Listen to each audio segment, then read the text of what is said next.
So this PowerPoint is going to be looking at commercialization, links to the media, and obviously sport. So we need to look at the relationship between them all. So commercialization, the media, physical activity and sport, and how they interlink, which also means a relationship essentially. So when you think about sport, how do they make profit? How do they make money through sales of goods, services, or events? So these might be some examples you're familiar with. So advertising boards. When you look at a football pitch on the TV, they've got the boards going around the side, and the fancy clubs, the richer clubs in the Premier League, Champions League, theirs are digital, so it'll flash up with like Coca-Cola and go across the boards. But even at lower leagues like Enfield Town, Barnet, they'll have just normal plastic advertising boards of local companies, plumbing companies, building companies, things like that. Sponsors' names on shirts. So when you think of big clubs, you probably think of their sponsors. So when you think of Man City, you think of Etihad, things like that. Sponsors' names on competitions. So the Carabao Cup. Carabao is an energy drink. There used to be the Carling Cup, which is a beer. And then sponsors' names at venues. So Man City Stadium, as well as the sponsor being on the shirt, the stadium's called the Etihad Stadium. Arsenal Stadium is the Emirates Stadium after the Emirates airline. So there are some examples.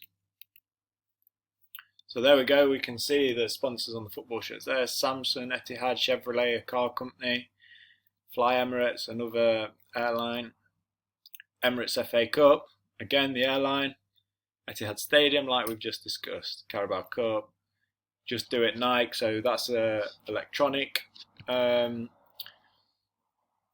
sponsors board going around the pitch. And then Virgin Money sponsors the London Marathon. So when you look at British Lions rugby, so British Lions is the British rugby teams, so Scotland, Wales, Ireland, England, and they go and play teams like Australia, New Zealand, and some clubs in those countries. They're the best of the British rugby players, and they have lots of partners. So principal partners, their main partners will be Land Rover, Qantas, another airline. Their main sponsors, Gillette. Then they'll have suppliers, so their kit will be supplied by Rhino. Then their media partners, so Sky Sports and the Telegraph. Sky will be able to show their games. Telegraph will get lots of interviews with them and behind the scenes access, things like that. So there's something within commercialization known as the golden triangle. So these three elements link. So sponsorship, media, and sport. Okay, so it represents the commercialization, so the money making of sport. And different sports, different events, the relationship varies a lot. But it's basically the link between media, sport, and sponsorship, the relationship between the three. So sponsorship has made sport extremely commercial. So companies put money into certain sports in return for promotion of their products. For example, a sports clothing company may sponsor an athletic team in exchange for the team's athletes wearing their shoes during competitions. So I'm sure you can think Lionel Messi sponsored by Adidas, so he wears Adidas boots, and that will help Adidas sell boots because everyone wants to be like Lionel Messi, one of the best players in the world, arguably the best. So if he wears those boots, more kids are going to go out and buy those boots, or adults. Investment, so if you invest within a sport or a club, then the sponsors who invest pay less tax because sponsorship money is tax deductible. So you're saving a bit of money because you're not having to pay as much tax. There's risk involved in sponsorship though, because you're linked to that sport, you're linked to certain athletes, so if they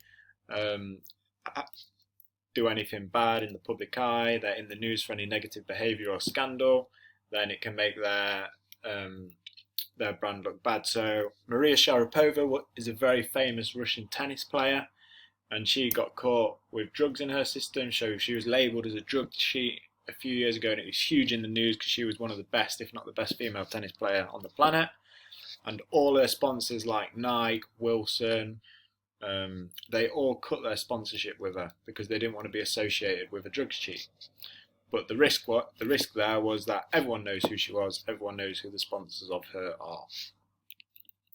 Media. So media coverage of sport depends how commercially successful it is expected to be. So television is typically the best media for sport, as obviously you can watch it and see what's happening. Newspapers can report on events that have happened in more detail, write up match reports, write up news reports, but they're not live, and newspapers aren't as popular anymore. And social media and internet are now the big one for sports coverage. You can send in your own views, see things as they're happening live, see other people's opinions, see professional sportsmen's opinions, etc. So the media plays a huge role in sport. And the media focus on a lot of individuals and their personalities, so it's important for performers to come across positively. So what happens a lot is that once footballers or professional sportsmen get good and they get noticed by the media, their private life gets invaded a lot. So what they do outside of their sport is scrutinised, it's analysed, people make judgments on what they're doing. So yeah, and then as you can see, sponsorship may mean performers are paid really well, they receive free products, but will also have to undertake commitments which might limit their free time and their choice.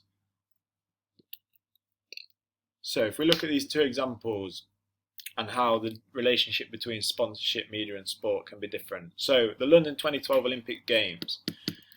Okay, this is a big sports event. Free media coverage by 172 countries online. So it's huge. It's a global sporting event. Over 25 official partners and supporters worldwide. So you can imagine the amount of money that was involved in the Olympic Games. Okay, so that's the whole sporting event as a whole, the Olympic Games. Whereas a specific sport within the Olympic Games, for example British cycling, there's some major events that are only shown on TV, pay-per-view, on a specific Sky Sports channel maybe. There might be one sponsor for the national team and development programs. So the money within this and the media coverage within just cycling is a fraction of it is for the London Olympic Games, which is a global sporting event. So what about the good and the bad of commercialisation in sports? What are the advantages and disadvantages?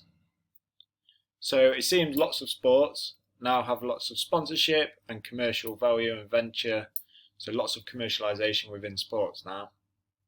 And it's become part of most sports, especially in the current climate. But there are good and bad parts to this. So exposure. With commercialisation comes media exposure for sport. If a major company sponsors an event, it's much more likely to get on the telly and become a prime time TV fixture or coverage. This will bring in more money because of adverts. Prime time TV, it costs more to advertise, which will bring in more advertising revenue and expose more people to the sport. The more people are exposed, the more likely they're going to get involved in the sport.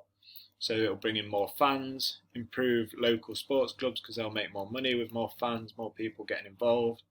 Helps the local economy, which will improve the local community, especially when a team is doing well. Okay, so that's an example of as a positive. Participation, this can also be increased with exposure. So for example, when a national team does well at the Olympics, more children and adults will get involved in a sport. So my hockey team are called Southgate Adelaide nearby, and we have 3 teams at the moment. After the Olympics, we had 6 men's teams and 7 women's teams. Now we have no women's teams and only 3 men's teams. So after the Olympics, we had a huge boost of members because people had watched hockey in the Olympics. We'd done really well in the Olympics. The following year, we'd won the World Cup, so it was really popular. But now there's not been as much exposure. We've not seen much about international hockey, so it's not been as popular. But it's great that more kids get involved in participation, especially when there's health risks to young people. Gets them involved in exercise, reduces the risk of obesity, which is a crisis that the country is facing with young people, and can get them off the street, give them a focus. This discourages them from crime or antisocial behaviour. So funding. Lots of sports teams are businesses and they have to make money to survive, first rule of a business. The only way they can keep up with things like rising wage costs, improving facilities, bringing in new professional players, better players, is to sell advertising space to make this money. So all fans want to see their team do well and they're not too bothered what the sponsor is on the team shirt, or if the ground's named after their sponsor, or if there's loads of advertising things around the ground. And we know that some stadiums have got the names of their sponsors, so the Etihad, Emirates.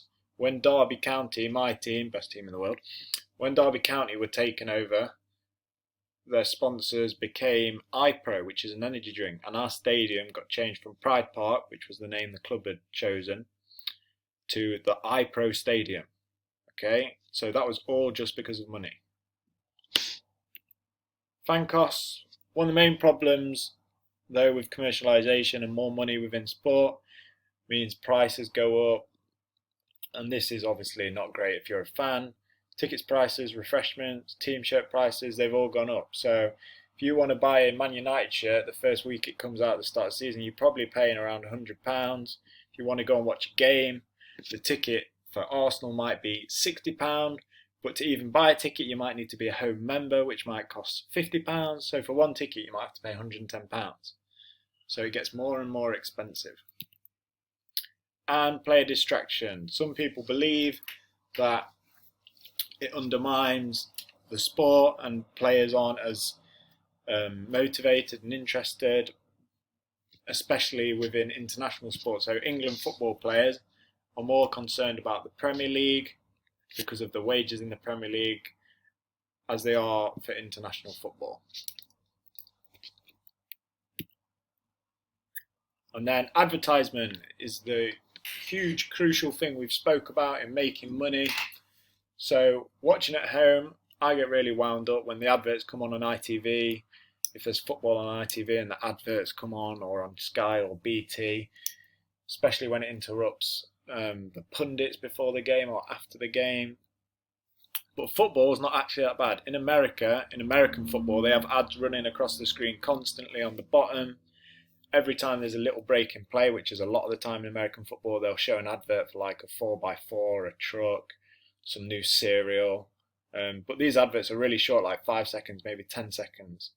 But in the Super Bowl, which is the main NFL American football event of the year, where the two best teams meet in a final, a 30-second advertising slot costs a company $5.5 million for 30 seconds of advertising. And Pepsi always advertise. It's always the Pepsi halftime show as well at the Super Bowl. So Pepsi will pay crazy money to have the halftime show and also to advertise. Companies like Chevrolet, the car company, they will advertise for 30 seconds, and just for 30 seconds they have to pay $5.5 million. But they will see it as worth it because it will be going to a worldwide audience, and if they can sell loads of cars, they'll make their money back for the advertising. So you can pause this, you can write these down, or you can just have a brief look over them. I'm not going to go through all of them, but these are the advantages and negatives of commercialization. So advantages, support sport nationally and internationally, helps at a local level of grassroots, encourages more participation, more people to get involved, promotes healthy lifestyle.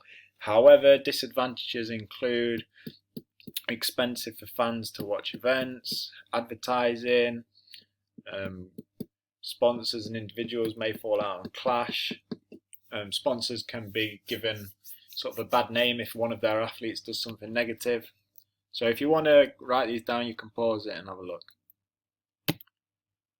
So let's have a look at if this came up in the exam. So there was a cyclist in America called Lance Armstrong, and he took performance enhancing drugs that were banned, and he lost his sponsorship from Nike. So can you explain why Nike ended Lance Armstrong's sponsorship deal? So we spoke about negative image and things like that for sponsorship earlier, so think about how you might apply that to the question. You can pause it, you can either answer this or you could jot some ideas down, have a think. Once you're ready, replay the video and we'll go on to the mark scheme.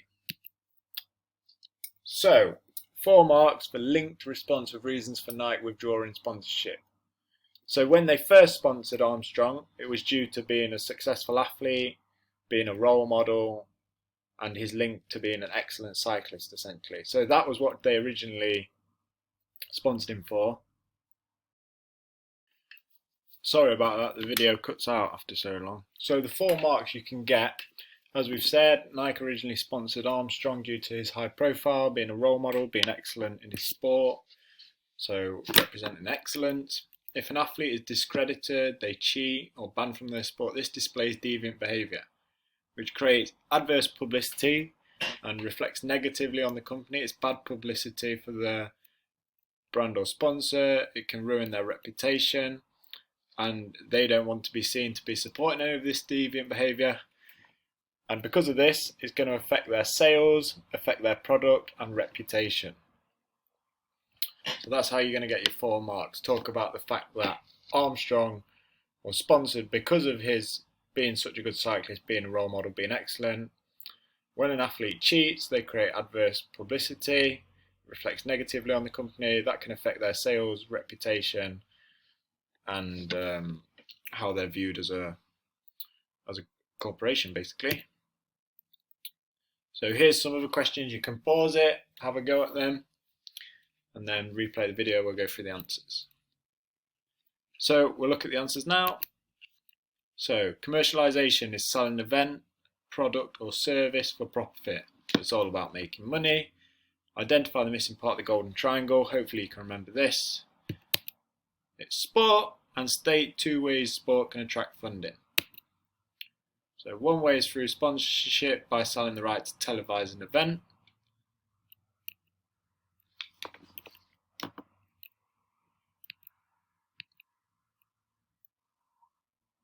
Using the data in table 1. So some questions, and I'll give you the answers there and you can have a look through. Well done, guys.